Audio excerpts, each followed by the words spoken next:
സങ്കീർത്തനം 25. ദാവീദിന്റെ ഒരു സങ്കീർത്തനം.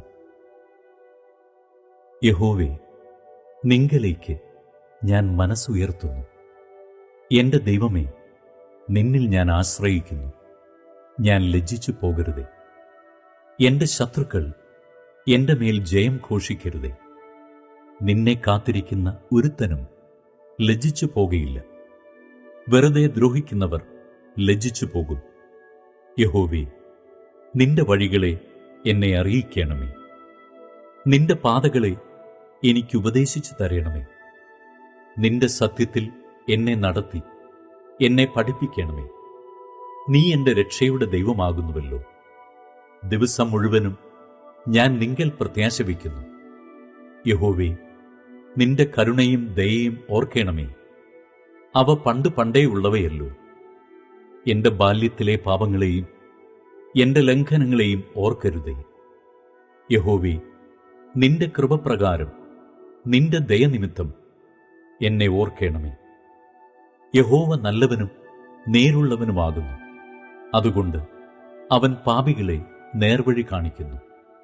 സൗമ്യതയുള്ളവരെ അവൻ ന്യായത്തിൽ നടത്തുന്നു. സൗമ്യതയുള്ളവർക്ക് തന്റെ വഴി പഠിപ്പിച്ചു കൊടുക്കുന്നു. യഹോവയുടെ നിയമവും സാക്ഷ്യങ്ങളും പ്രമാണിക്കുന്നവർക്ക് അവന്റെ പാതകളൊക്കെയും ദയയും സത്യവുമാകുന്നു. യഹോവേ, എന്റെ അകൃത്യം വലിയത്. നിന്റെ നാമം നിമിത്തം അത് ക്ഷമിക്കണമേ. യഹോവ ഭക്തനായ പുരുഷനാർ? അവൻ തിരഞ്ഞെടുക്കേണ്ടുന്ന വഴി താൻ അവന് കാണിച്ചു കൊടുക്കും. അവൻ സുഖത്തോടെ വസിക്കും. അവന്റെ സന്തതി ദേശത്തെ അവകാശമാക്കും. യഹോവയുടെ സഖിത്വം തന്റെ ഭക്തന്മാർക്ക് ഉണ്ടാകും.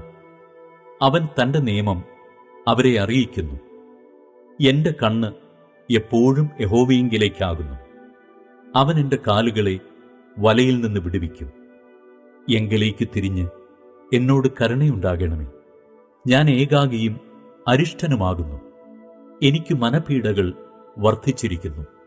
എന്റെ സങ്കടങ്ങളിൽ നിന്ന് എന്നെ വിടുവിക്കണമേ. എന്റെ അരിഷ്ടതയും അതിവേദനയും നോക്കണമേ. എന്റെ സകല പാപങ്ങളും ക്ഷമിക്കണമേ. എന്റെ ശത്രുക്കളെ നോക്കണമേ. അവർ പെരുകിയിരിക്കുന്നു. അവർ കഠിന ദ്വേഷത്തോടെ എന്നെ ദ്വേഷിക്കുന്നു.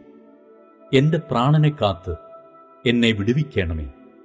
നിന്നെ ശരണമാക്കിയിരിക്കയാൽ ഞാൻ ലജ്ജിച്ചു പോകരുതേ. നിഷ്കളങ്കതയും നേരും എന്നെ പരിപാലിക്കുമാറാകട്ടെ.